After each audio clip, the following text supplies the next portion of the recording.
Trabalhei à noite aqui no Arizona, no meio do nada, em um velho pelourinho que havia sido transformado em hotel.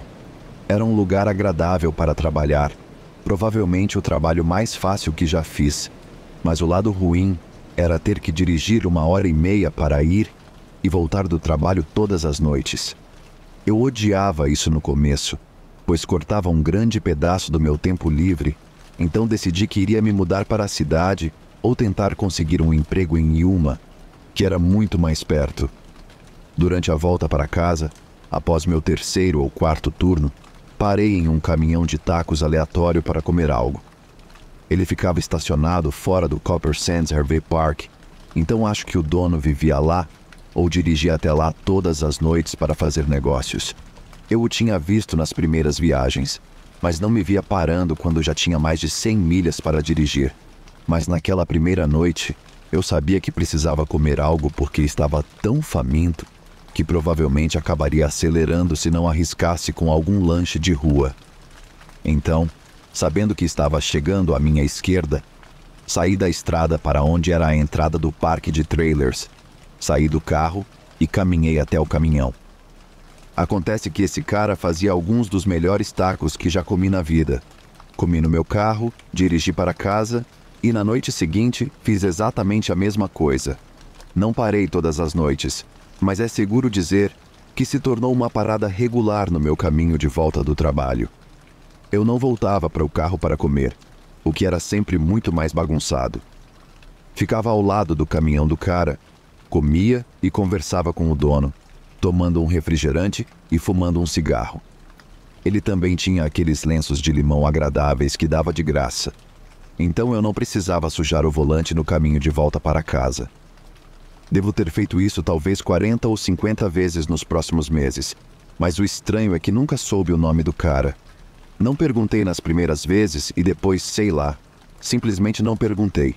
Não precisava saber o nome dele, ele não precisava saber o meu, então não perguntei.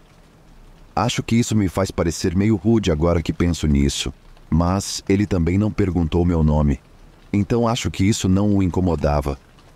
Eu era apenas um cliente, provavelmente um dos muitos regulares que ele tinha. Meu ponto é que eu gostaria de ter perguntado e fico aleatoriamente bravo comigo mesmo por não ter perguntado, porque um dia cheguei ao local fora do Copper Sands e ele não estava lá. Quando estacionei meu carro no local habitual, saí e caminhei em direção ao caminhão. Tudo parecia perfeitamente normal à primeira vista. Não era a primeira vez que chegava e o cara dos tacos não estava no caminhão. Uma vez, ele estava verificando as rodas traseiras fora de vista, e outra vez, tenho certeza de que estava apenas dando uma aliviada em algum lugar. Eu sabia que tudo o que tinha que fazer era assobiar ou chamar, e o cara apareceria correndo. Então caminhei até o caminhão, chamando, mas ninguém apareceu e ninguém respondeu. Estava mortalmente quieto também. Ninguém na estrada, ninguém parecia acordado no parque de trailers, e estava completamente calmo e imóvel. Enquanto olhava ao redor, esperando que o cara dos tacos aparecesse, comecei a sentir cheiro de algo queimando. Fiquei na ponta dos pés e não conseguia ver se havia algo na grelha ou não, mas definitivamente podia sentir o cheiro de algo queimando ali. Quando olhei, comecei a ver um pouco de fumaça também. Algo estava queimando na grelha dele e eu não conseguia ver o quê, mas definitivamente havia algo ali queimando. Chamei de novo, algo bobo como: "Ei, acho que tem algo queimando aqui." Mas ainda assim tudo estava quieto, exceto pelo som de algo chiando na grelha acima de mim. Acho que isso me faz parecer meio baixinho, mas só para ficar claro, era um daqueles grandes caminhões de tacos, não um pequeno como os de sorvete. Tudo o que você pedia era entregue a você, não sobre um pequeno balcão. Acho que porque era mais seguro operar dessa forma. Mas é por isso que eu não conseguia ver o que estava na grelha. Naquele ponto, eu realmente gostava do cara, gostava dos tacos, gostava da maneira como ele acenava com a cabeça de forma simpática quando eu reclamava de algo que acontecia durante meu turno. Mas, acima de tudo, gostava da maneira como ele sempre estava lá, todos os dias, exceto aos domingos. Se há uma coisa que aprendi, é que coisas confiáveis são difíceis de encontrar. Então, quando você as encontra, aprende a apreciá-las, mesmo quando vem na forma de um caminhão de tacos tarde da noite. Então, pensei que se fosse eu, gostaria que alguém ao menos desligasse o gás ou algo assim. Não tinha ideia de onde o cara estava, se ele tinha tido algum tipo de emergência médica. A única coisa que eu sabia era que não queria ver meu caminhão de tacos favorito pegando fogo. Foi então que caminhei até o lado onde estava a entrada, apenas uma porta estreita com um conjunto de escadas retráteis. Subi, peguei na maçaneta, abri a porta e a primeira coisa que vi foi uma caixa registradora aberta e vazia, com a gaveta virada no chão, cheia de moedas espalhadas ao redor. Na hora, pensei em roubo, mas também não vi sinais de luta violenta ou algo assim. Sei que a gaveta do caixa havia sido puxada, mas um ladrão poderia simplesmente ter puxado uma arma para o meu cara dos tacos, mandado ele correr e não olhar para trás, e depois esvaziado a gaveta sozinho antes de fugir. Então sim, ser roubado é horrível, mas eu não achava que alguém tinha se machucado, pelo menos não gravemente, até eu ir desligar a grelha do cara. Tive que dar mais alguns passos para subir na área de cozimento, e então a grelha estava à minha esquerda, mas quando olhei para ela, lembro de recuar e dizer em voz alta: "Oh, meu Deus!" Ali, queimado na grelha, estava o contorno perfeito e completamente preto da mão de uma pessoa. Tudo o que pude fazer foi tentar não olhar de novo enquanto abria o pequeno armário embaixo da grelha e desligava a chama. Depois, apenas desci as escadas, fechei a porta e voltei para o meu carro para chamar a polícia. Eu realmente não sabia o que dizer ao atendente no começo. Sabia que tinha havido um roubo e que alguém tinha se machucado gravemente. Mas onde eles tinham ido, ou para onde tinham sido levados depois de serem queimados, isso era um mistério total. Quero dizer, a única razão pela qual eu podia ter certeza de que não foi apenas um acidente era o dinheiro que faltava. Respondi a um monte de perguntas do atendente e depois ela me disse que alguns policiais viriam para lidar com a situação. Eu não precisava ficar por perto, mas fiquei. Queria ter certeza de que o cara dos tacos não voltaria a qualquer momento com um curativo no braço ou algo assim.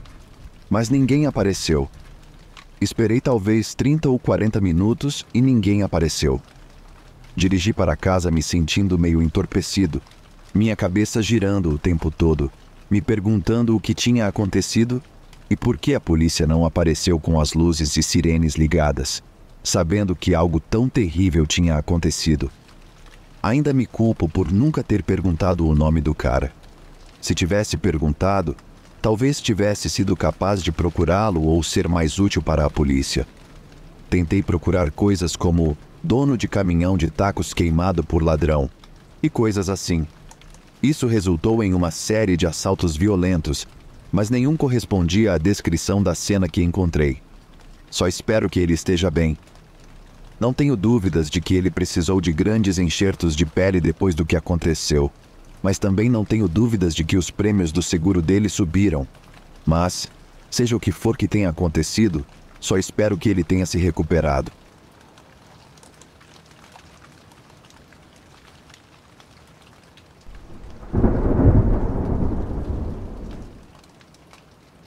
Meu nome é John, mas meus amigos me chamam de Jay. Sou de um lugar chamado Handsworth, em Birmingham, Reino Unido. Como o Natal está chegando, me lembrei de uma história que meu pai me contou há alguns anos. É uma história em duas partes, de certa forma.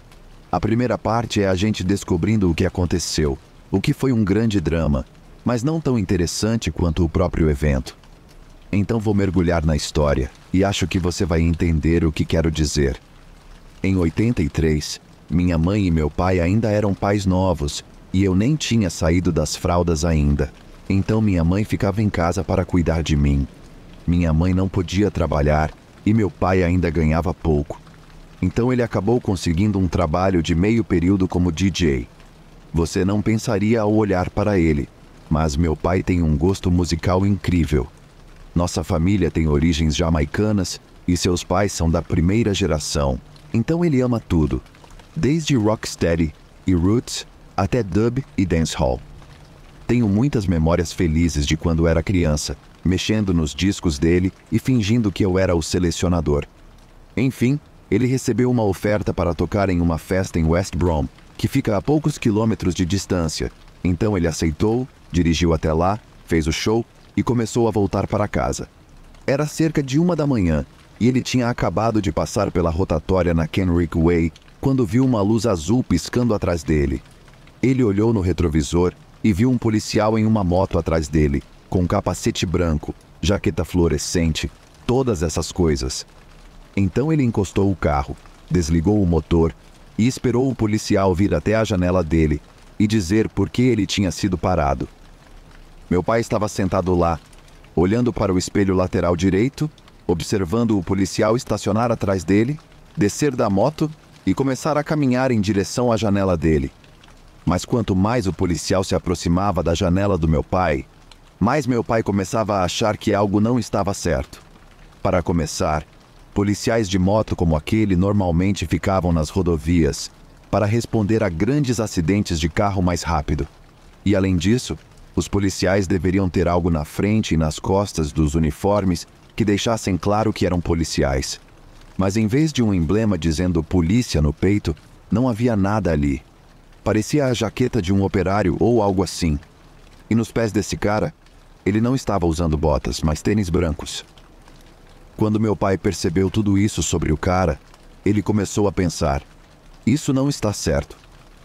E assim que esse pensamento surgiu na cabeça dele, ele viu o policial, que não era policial de verdade, alcançando o bolso e puxando algo que parecia muito com uma arma.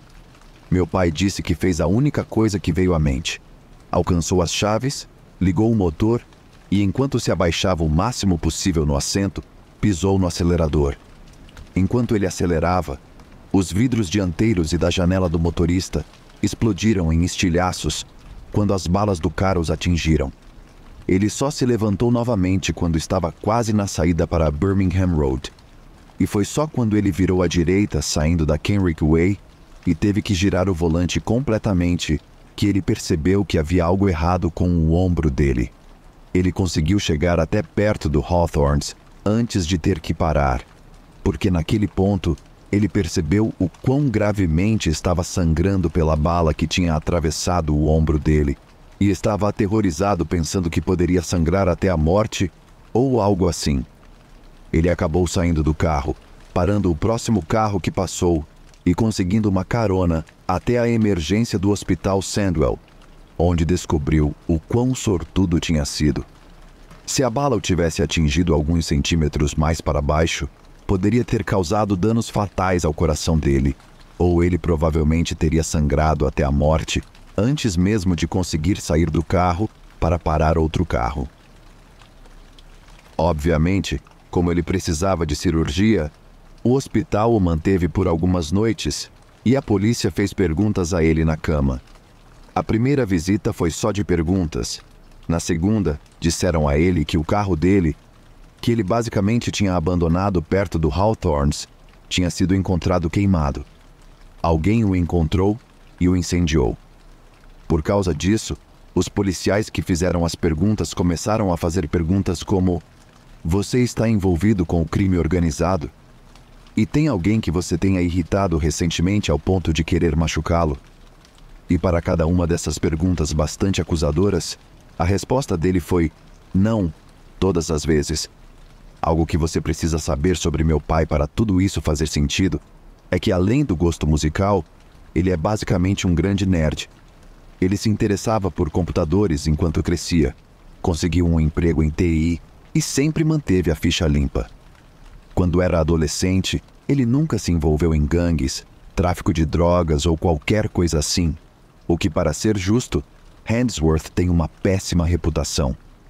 A única coisa que ele conseguia pensar que poderia ter irritado alguém foi ter recusado um pedido de música na festa em que ele tocou naquela noite. Meu pai disse que um cara se aproximou dele e pediu uma música dub agressiva. E quando meu pai disse que não tinha, o cara começou a lançar um olhar mortal antes de finalmente ir embora. Meu pai continuou o set sem mais confrontos, mas disse que viu o cara olhando para ele do outro lado do salão algumas vezes, apenas olhando e fazendo barulhos de descontentamento. Meu pai terminou o set, guardou o equipamento e o cara teve muitas oportunidades de se aproximar e confrontá-lo, mas não fez nada. Então, a próxima coisa que acontece é que meu pai é parado por um falso policial e leva um tiro no ombro. Meu pai disse que só juntou as peças naquele momento, e foi apenas porque a polícia parecia muito interessada nos detalhes do que meu pai acreditava ser nada mais do que uma pequena confrontação. Ele deu uma descrição do cara, um jamaicano, cerca de 1,80 de altura, com uma camisa listrada azul e branca, jeans brancos e muitas correntes de ouro. Meu pai também disse que o cara ainda estava no salão quando ele arrumou as coisas e foi embora, e ele parecia estar completamente bêbado também, então não havia como ele pular em uma moto e seguir meu pai. E quais eram as chances de ele ter uma fantasia de policial de moto falso guardada por perto, caso precisasse? Mas como eu disse, a ficha começou a cair quando ele descreveu o cara do salão, e alguns dias depois, um dos policiais quase confirmou os piores medos do meu pai. Basicamente, a polícia achava que o cara com quem ele teve aquela pequena confrontação no salão era um yardie. Acho que eles são famosos da mesma maneira que a Yakuza e as tríades são famosas. Eles não são tão famosos quanto as máfias italiana ou russa, nem de longe. Mas suponho que as famílias do crime ganham uma reputação em todo o mundo por uma razão. De qualquer forma, no início dos anos 80, muitos jamaicanos começaram a vir para o Reino Unido. Houve um fluxo desde os anos 50, que foi quando meus avós vieram, mas no final dos anos 70 e início dos anos 80, muitos mais jamaicanos desempregados vieram para o Reino Unido para melhorar suas vidas. O problema era que nem todos eram pessoas honestas e trabalhadoras apenas procurando se dar bem. Os yardies ganharam esse nome porque tendiam a se reunir em conjuntos habitacionais, ou o que eles chamavam na Jamaica de government yards. Se você era um criminoso conhecido, não conseguia um emprego, então ficava nos yards com os outros yard boys, que sempre estavam fazendo coisas erradas. A vida de gangue na Jamaica é brutal, e quase não há dinheiro para circular. Então, quando os yardies ouviram que poderiam vir para o Reino Unido com documentos falsos, ou pular de um navio assim que chegasse a Bristol ou Londres, eles vieram aos montes, buscando fazer fortuna. Londres e Bristol ficaram saturadas rapidamente.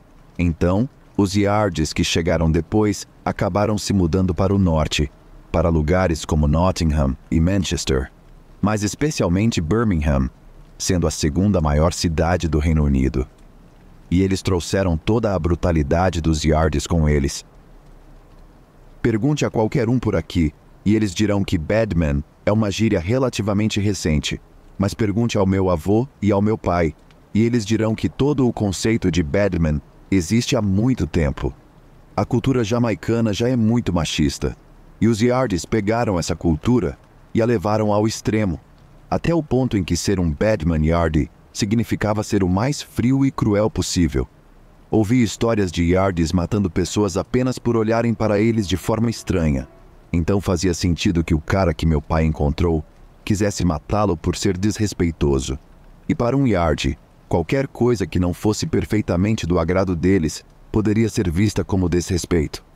Um dos policiais com quem meu pai lidou basicamente disse que eles achavam que o tiroteio dele estava conectado a uma série de outros que ocorreram em Handsworth e West Brom, e que qualquer ajuda que meu pai pudesse dar poderia potencialmente aproximá-los de resolver vários outros tiroteios não resolvidos. Meu pai contou tudo o que pôde.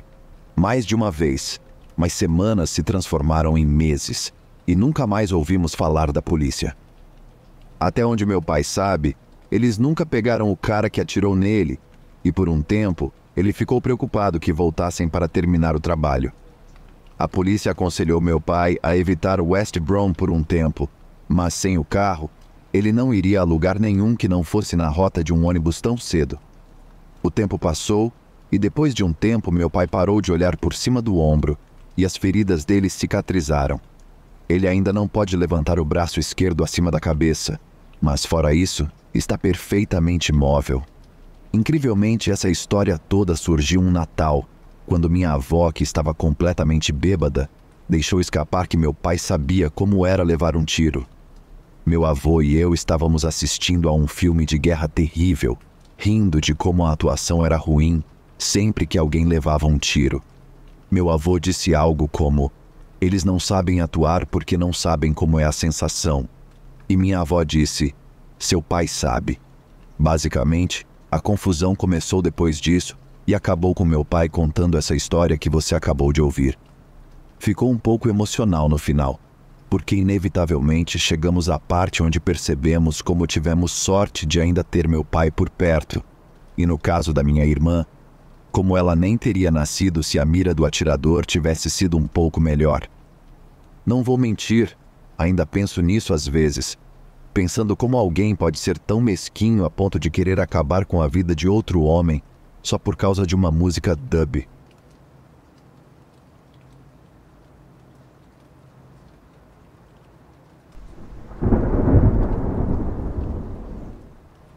Eu não sou muito de escrever, nunca fui, mas acho que tive uma boa ideia ao abrir isso com uma pergunta. E essa pergunta sendo: quando foi a última vez que você pegou um caroneiro? Posso provavelmente adivinhar o que você está pensando de imediato. Você está louco? Não, eu nunca peguei um caroneiro.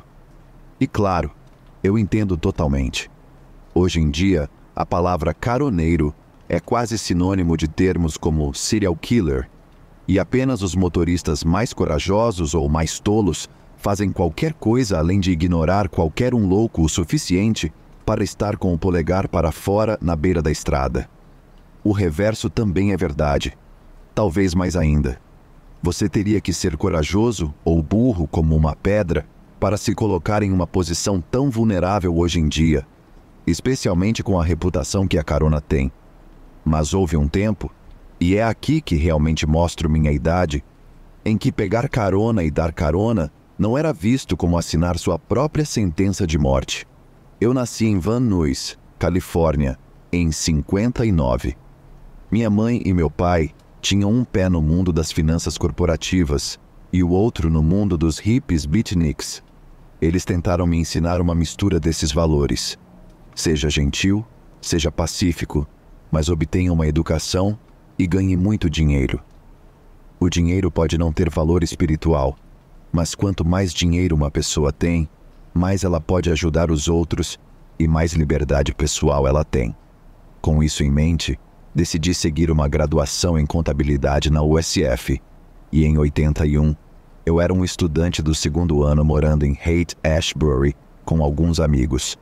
Eu também estava namorando minha primeira namorada de verdade há quase 9 meses no início de 81, e quando chegou o recesso de primavera, eu dirigi até a casa dos meus pais para visitá-los por alguns dias, e depois fiz a viagem de volta para São Francisco para passar o resto do recesso com ela. Eu planejei passar meu último dia com meus pais ajudando-os com o jantar de domingo, e assim que terminássemos, eu começaria minha viagem de volta para São Francisco por volta das 6 da tarde.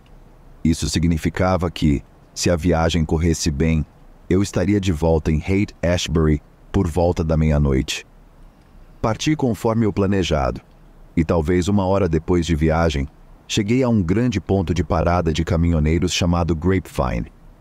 Para quem não conhece, Grapevine tem 2 postos de gasolina, um motel e uma pequena lanchonete. Eu já havia parado lá 1 ou 2 vezes antes, quando viajava pelo estado. Naquela noite, ao anoitecer, eu não tinha planos de parar lá, pois tinha um cronograma a seguir e não planejava fazer paradas não programadas ao longo do caminho. Mas então, enquanto eu estava saindo de Grapevine, vi um caroneiro parado na beira da estrada, levantando o polegar na esperança de conseguir uma carona. Como eu disse, eu não planejava fazer paradas não programadas, mas algo na aparência do cara despertou minha simpatia por algum motivo. Ele era um ruivo magro, com uma aparência quase nerd, e parecia muito mais jovem do que sua idade. O tipo de garoto que seria barrado ao tentar entrar em um filme para maiores de 18 anos no seu aniversário de 21. O que, engraçado o suficiente, foi exatamente o que aconteceu comigo. Achei que, em outro mundo, poderia ser eu parado na beira da estrada esperando que alguém fosse gentil o suficiente para parar e me dar uma carona. Então, foi o que eu fiz. Comecei a desacelerar enquanto passava por ele. Depois parei na beira da estrada e buzinei para avisar que ele era bem-vindo a se juntar a mim. Eu vi a postura do cara passar de desesperada a alegre enquanto ele corria até a porta do passageiro e a abria. Ele parecia super grato pela carona. Perguntou até onde eu estava indo, e quando eu disse que até São Francisco, ele me disse que era perfeito, pois seu destino final era a cidade de Tracy, em San Joaquim. Isso significava que viajaríamos juntos pelo que, pela minha estimativa, seria a maior parte de 4 horas e meia, o que na época parecia um compromisso excessivo. Eu estava esperando, ou querendo que ele saísse com um sorriso e um obrigado a poucos quilômetros adiante. Mas uma vez que ele estava no meu banco do passageiro, eu não poderia recusar repentinamente. E além disso, ele parecia inofensivo. E achei que quanto mais tempo eu lhe desse uma carona, melhor seria para o meu karma. Enquanto dirigíamos, ele me disse que seu nome era Ronald, que era estudante de história na UCLA e que estava indo para casa para ver sua família e amigos no recesso de primavera. Eu estava cursando contabilidade com uma especialização em literacia midiática, com foco nas formas emergentes de computadores pessoais, mas já tinha interesse em história, particularmente nas áreas das 2 guerras mundiais. Acontece que Ronald era um autoproclamado especialista na Segunda Guerra Mundial e alegou ter passado muitas horas estudando livros e escrevendo artigos sobre o assunto. A maior parte do meu conhecimento vinha de filmes antigos, como O Mais Longo dos Dias ou Stalag 17, então achei que a viagem seria tão educativa quanto interessante. Mas o que eu não sabia era que as horas que passei com Ronald seriam 2 das mais aterrorizantes da minha vida.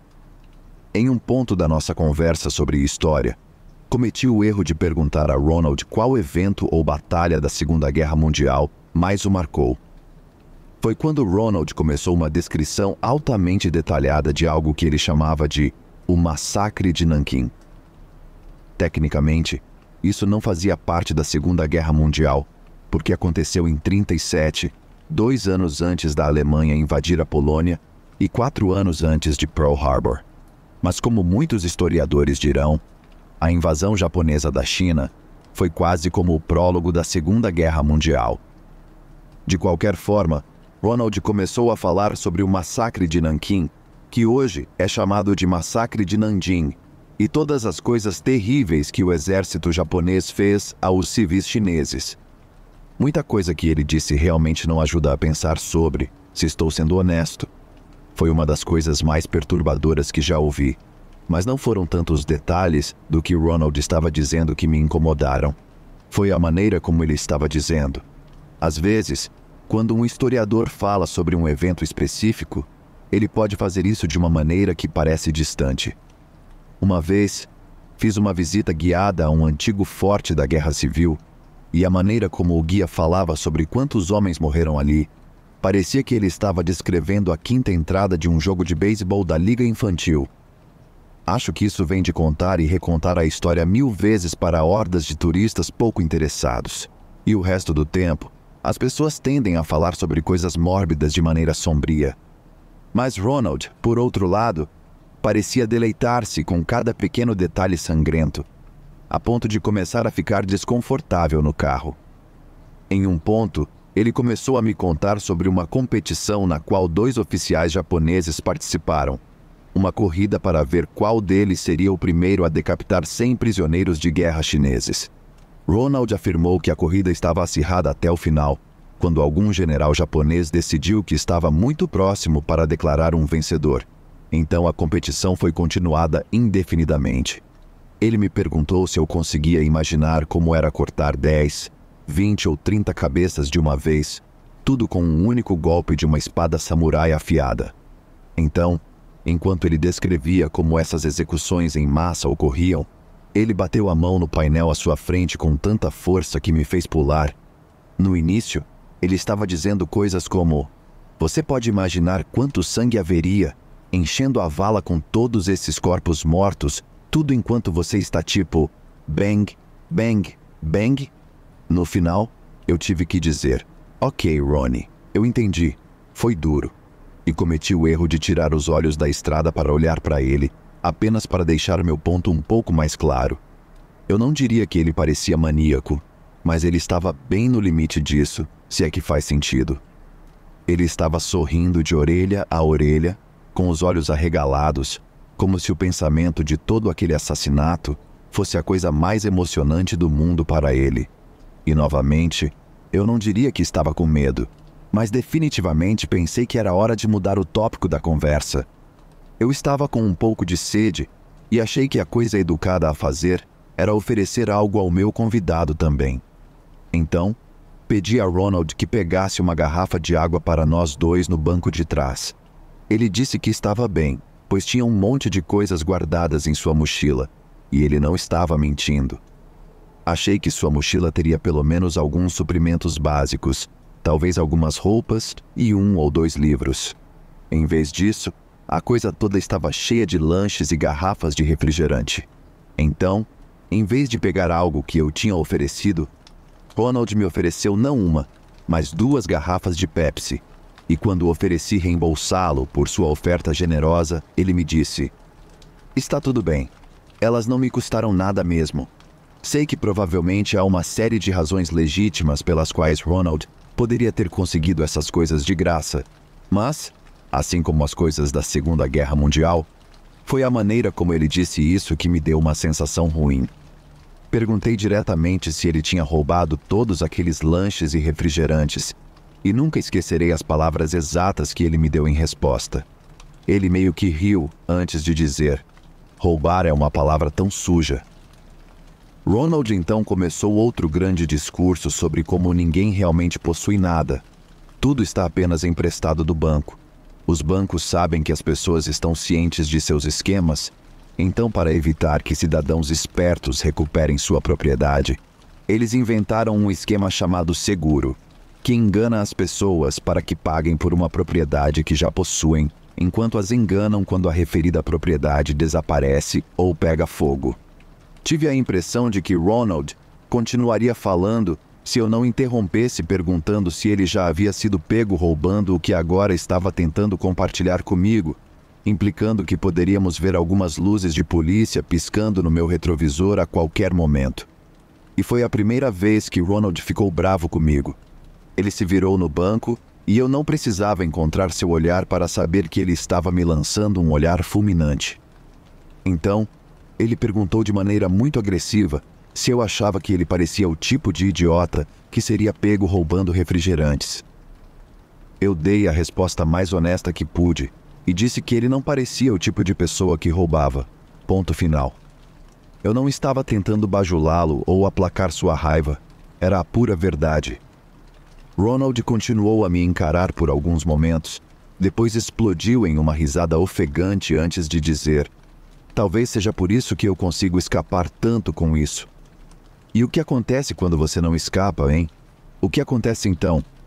Não foi uma pergunta confrontadora, mais uma sugestiva, mas em vez de lançar alguma sofisticação, Ronald simplesmente pegou uma arma de seu mochilão e disse: eu mostro isso a eles. Percebi que para muitas pessoas, elas teriam percebido o erro que cometeram por volta do momento em que Ronald começou a falar sobre cortar cabeças. Chame de idealismo ou ingenuidade pura, mas eu tive que ver aquela arma antes de perceber o quão mal eu havia feito ao deixar esse cara entrar no meu carro. Pequenos furtos são uma coisa, mas a menos que aquela fosse uma pistola de mentira na mão dele, o nível de risco acabara de disparar. Acho que foi um momento de pensamento positivo, mas perguntei a Ronald se a arma dele era real, e a pergunta provocou a resposta que você poderia esperar a essa altura. Ele agiu ofendido. E até fez o esforço de me mostrar a bala que ele tinha carregado na câmara da coisa. Eu sabia então que, de alguma forma, eu tinha que tirá-lo do meu carro. A única pergunta era como fazer isso sem deixá-lo zangado o suficiente para fazer algo estúpido. Dirigimos em silêncio por um tempo, e então Ronald perguntou se eu estava nervoso por causa da arma. Mais uma vez, dei uma resposta honesta e disse que, obviamente, ter uma arma carregada nas mãos de um quase estranho sentado ao meu lado Me deixava nervoso. Ronald achou isso hilário, mas quando não viu o lado engraçado, ele pareceu ter um momento de remorso genuíno. Ele explicou que não tinha problema comigo e que apreciava eu dar-lhe uma carona. Ele então afirmou que só havia mostrado a arma para me impressionar e que estava apenas brincando sobre roubar todos os lanches e refrigerantes. Eu não acreditei em uma palavra, ou pelo menos já havia decidido que não gostava dele e que queria tirá-lo do meu carro. Mas novamente, eu sabia que uma confrontação não seria sábia. Dirigimos mais 1 ou 2 milhas em completo silêncio, até que Ronald mais uma vez alcançou sua mochila para pegar algo. Está meio tenso aqui. Isso deve resolver. Lembro-me dele dizendo quase para si mesmo. E quando olhei para ver o que ele tinha na mão, vi um cigarro. Mas não do tipo que sai de um maço.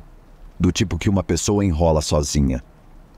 Ele perguntou se eu me importava se ele fumasse e tomei o caminho de menor resistência ao responder que não. Eu sabia que provavelmente não era apenas tabaco naquele cigarro, mas disse a ele que, desde que ele abrisse uma janela e não queimasse nenhum buraco no estofado, já que era tecnicamente o carro do meu pai, ele poderia fazer o que quisesse. Eu era um estudante universitário em São Francisco, já tinha estado ao redor de muita maconha, mas quando Ronald acendeu o cigarro e exalou uma grande nuvem de fumaça, soube imediatamente que não era maconha. Temi fazer a pergunta, mas fiz, e quando a resposta veio, foi pior do que imaginei. PCP, Ronald me disse, e então disse algo como, não surte, é só um pouco. Eu não me importava se houvesse apenas um único grão de PCP naquela coisa. Eu já tinha ouvido o suficiente para saber que fazia coisas muito assustadoras com as pessoas. Disse a ele muito claramente, mas severamente, que preferia que ele não fumasse aquilo ali. Mas Ronald simplesmente respondeu, já é tarde demais, e começou a rir sozinho antes de dar outra tragada. Nesse ponto, estava ativamente planejando maneiras de tirá-lo do carro. Considerei fingir uma pane, mas ele parecia esperto demais para cair em algo assim. Então considerei fingir algum tipo de doença, mas imaginei que ele simplesmente se ofereceria para dirigir por nós. Até considerei algumas coisas bem fora da realidade, como fingir uma paquera ou algo assim, para ver se alguma homofobia profunda o afastaria. Não fiz isso, não fiz nada disso, e tinha milhas a percorrer antes de começar a ver a luz no fim do túnel. Ronald terminou seu cigarro de PCP e jogou os restos desajeitadamente pela janela do passageiro. Não ousei olhar para ele, mas até na minha visão periférica, pude ver que seus movimentos haviam diminuído, sinalizando uma mudança arrepiante em seu comportamento. Ele parecia mais desleixado, por falta de uma palavra melhor, menos energeticamente errático do que antes, e não era sua energia que eu temia, era seu julgamento. E quando ele de repente alcançou sua mochila novamente e perguntou, você já viu o franco-atirador? Senti meu sangue gelar. Para aqueles que não sabem, é justo dizer que o filme O Franco-Atirador é famoso por uma coisa, e apenas uma coisa, roleta russa. As 2 cenas culminantes do filme, que eu de fato havia visto, envolvem Robert De Niro e Christopher Walken pegando uma arma carregada e colocando-a em suas cabeças, torcendo para que a câmara esteja vazia quando puxarem o gatilho. Em ambas as cenas, vietnamitas estão apostando em quem vai morrer. Na primeira cena, Bobby e Chrissy emboscam seus captores e escapam. Na segunda cena, bem, sem prêmios para adivinhar o que acontece com o pobre Christopher Walken. Eu não posso nem começar a descrever o tipo de terror que senti quando Ronald abriu a câmara de seu revólver. Tirou todas as balas exceto uma e então a fechou novamente antes de perguntar, quer jogar? Perguntei se ele estava louco, mas parecia uma pergunta redundante. E tudo o que ele fez foi rir enquanto se deslizava no banco, encostando-se na porta do lado do passageiro. Olhei para ele e ele parecia fora de si, mas quando ele levantou o revólver e o colocou na testa, não pude mais assistir. Quer dizer, eu tinha que assistir à estrada de qualquer maneira, mas meu Deus, eu instintivamente sabia não olhar se o que eu pensava que ia acontecer, acontecesse. Apenas lembro-me de gritar. Não é engraçado, Ronald. pare com isso. Mas quanto mais eu implorava, mais maniacamente ele ria, até que houve uma espécie de crescendo aterrorizante de risadas e súplicas, que só foi quebrado por Ronald gritando algo como: "Está pronto? Lá vai!"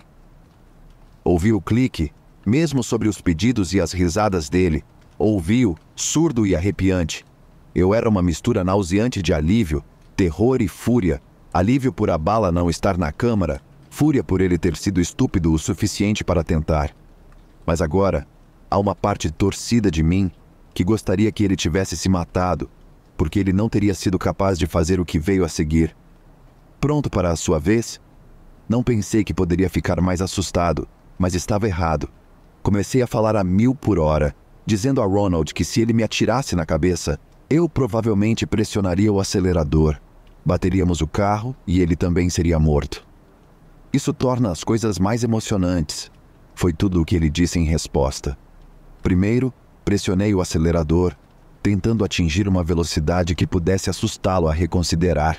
Mas quando ele começou a contagem regressiva de 5, apontando o revólver para minha cabeça, soube que teria que tentar algo diferente.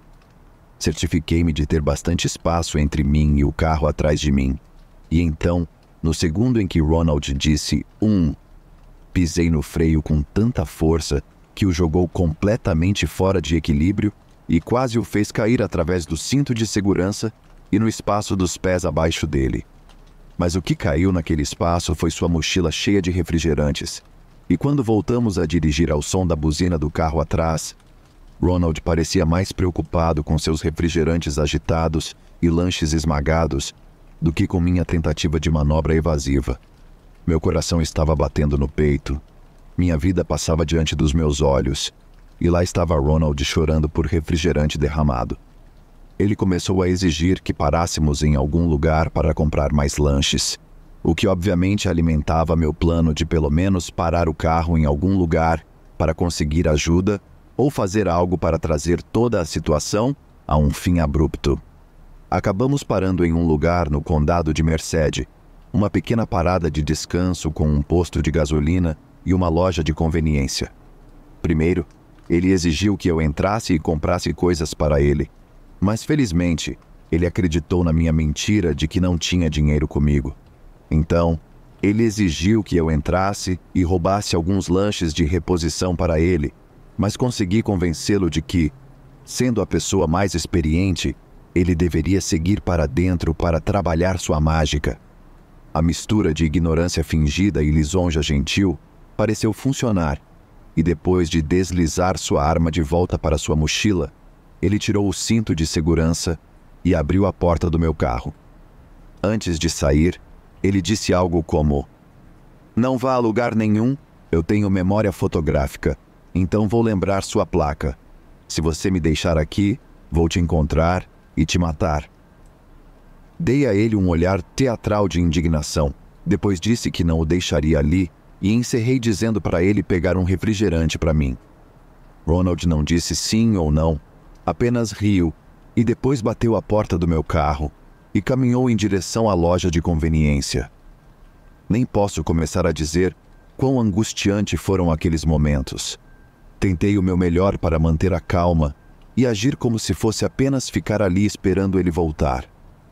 Nem ousei olhar para ele por medo de ele suspeitar de algo, e vi que ele deu uma última olhada para mim antes de entrar na loja. Fiz de tudo para apenas olhar para o espaço como se estivesse pensando em nada. E então ele se foi. Não perdi um segundo. Liguei o motor e acelerei, provavelmente levantando uma nuvem de poeira e cascalho atrás de mim enquanto saía pela estrada. Eu não podia acreditar na minha sorte.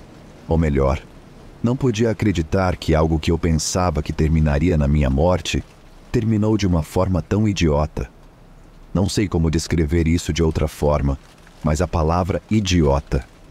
Aquele idiota tinha uma arma apontada para minha cabeça em um momento e no outro. Eu tinha uma janela de escape porque ele queria um refrigerante novo.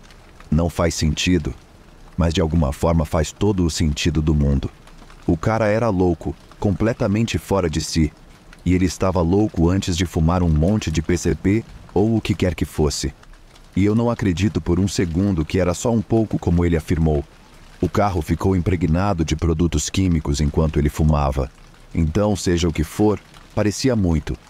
De qualquer forma, depois de gritar e comemorar por 1 minuto ou 2, saí da interestadual e depois dirigi pela rodovia 165 em direção a uma cidade chamada Las Banos. Achei que haveria alguma infraestrutura da lei lá, e eu estava certo. Quando entrei na delegacia, rapaz, eu tinha uma história para contar, e não só tinha a história, mas tinha a mochila de Ronald para corroborar o que eu estava dizendo. Ronald nunca me encontrou, presumivelmente porque foi preso logo depois. Não poderia adivinhar por quanto tempo. Provavelmente isso depende de quantos refrigerantes ele roubou ou quantas outras pessoas ele ameaçou com sua arma. Tudo o que sei é que tive uma história incrível para contar à minha namorada quando voltei para São Francisco.